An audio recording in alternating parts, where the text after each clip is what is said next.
In some overnight news this morning, a dad in Albuquerque is in jail right now, accused of leaving his young kids, including an infant, home alone for 2 hours. A UPS driver spotted a 3-year-old boy wandering around Pennsylvania and Indian schools sometime about 6:30 last night and called police. Investigators figured out where the boy lives. They went to his home, where they found the door wide open here and a 3-month-old alone inside. Then about 2 hours later, 8:30, the children's father, this man, Joel Hood, came home, police say. He told investigators the kid's mother tried to kill herself a few days ago, and he said he didn't want to take the children to the hospital, so he left them alone. Police arrested Hood. He is facing 2 counts of abandonment or child abuse and cannot get out of jail on bond right now.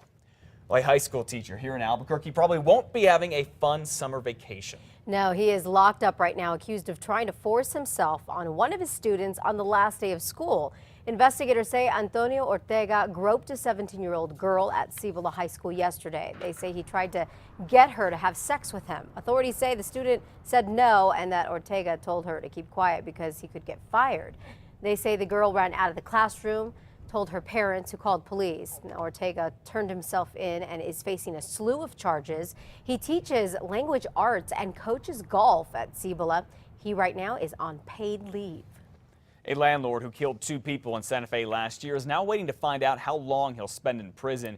Yesterday, a jury found Arthur Anaya guilty of shooting and killing Austin Urban and Teresa Vigil in early 2012 in January because Vigil owed him $100 in late rent. Anaya faces life in prison when he's sentenced. A 16-year-old who says he was molested by a mentally disabled man is filing suit, claiming Santa Fe police and the state dropped the ball. The suit in the Jacob Pinto case is against the city of Santa Fe and the Children, Youth and Families Department. The teen claims back in 2010, Pinto offered him money to perform chores, but instead videotaped and sexually assaulted him. He claims he told a Santa Fe police officer and a CYFD probation officer. He says both of them ignored him. Now, when police finally questioned Pinto months later, the teen says Senator Nancy Rodriguez used her political clout to help Pinto during the process. Police say Pinto had pictures of more than dozens of other shirtless boys. One criminal case against Pinto was dropped back in January when a judge ruled him to be incompetent to stand trial. At least one other case is still pending. Well, if you go running or walking through Albuquerque's Bosque anytime soon, be on the lookout for a naked man.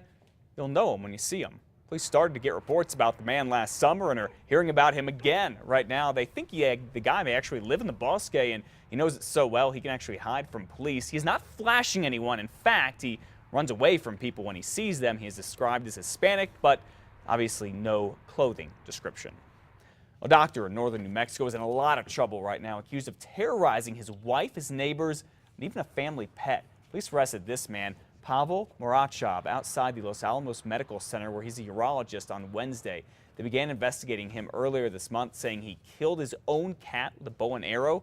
Police say he also threatened his wife with an axe, slashed his neighbor's tires as well. He's now charged with extreme animal cruelty and aggravated assault. A driver accused of hitting and killing a man in Santa Fe early yesterday has turned himself in.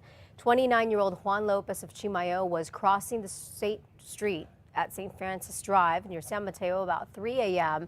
when he struck and killed a woman. Now, the driver of the van kept going. I actually got that backwards. The victim here is a woman. The van kept going but showed up at the state police office in Espanola about 8 hours later. Now, the woman driver told officers that she thought she had hit a large animal. So far, no charges have been filed.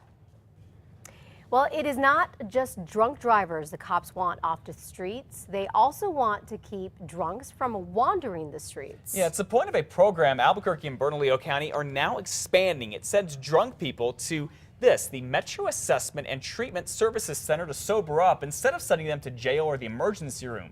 City and the county say this saves a lot of money, clears out hospitals, and reduces overcrowding at the jail. They tested the program last year where it works for more than 1,000 people. Those people that are intoxicated that can't really care for themselves. So what we'll be doing is proactively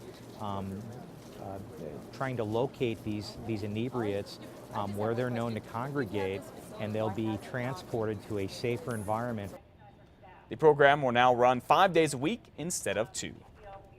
Well, if you plan on taking a road trip for this Memorial Day weekend, you better buckle up. Law enforcement agencies across New Mexico will be looking for anyone not wearing seatbelts. They'll also be targeting a specific age group. Teens and young adults apparently are the most often group to not wear their seatbelts. It's very important that we stress that to all of our teenagers and get them buckled up. Well, according to the governor's office, 78 people have died in traffic crashes this year on New Mexico roads. Many were not buckled up. More than 2.5 million people in the 8 states, which makes up what's known as the mountain region, are expected to hit the road this holiday weekend. And that number is actually slightly down than last year by 0.5%. Now, AAA predicts they'll travel 50 miles or more from home. Auto travel is overall slightly up. Air travel is down 6.5%. On bus and train and cruise ship travel, well, those are all down just by over 5%. The mountain region residents majority anyway, expect to make a trip of about, on average, 800 miles round trip. Well, just in time for Memorial Day, Fairview Memorial Park Cemetery will be getting new flags this morning. The 47th Regiment Honor Guard of P&M will be setting up the flags starting at 9 o'clock at the cemetery. It's in the southeast part of town. It's near Yale and Cole. Elizabeth? Just to give you a heads up, most federal, state, and county offices will have limited hours or be closed for Memorial Day on Monday. In Albuquerque, there is no bus service or 311. Animal shelters are closed Sunday and Monday. All city, community, and child development, health and social services, and senior centers are closed, as well as city libraries, museums, and the Chemo Theater. There will be regular garbage pickup, though. The biopark is fully open, and the Lucky Paw Adoption Center in Coronado Center is open noon to 6 on Sunday, and then again from 11:30 to 7:30 on Monday.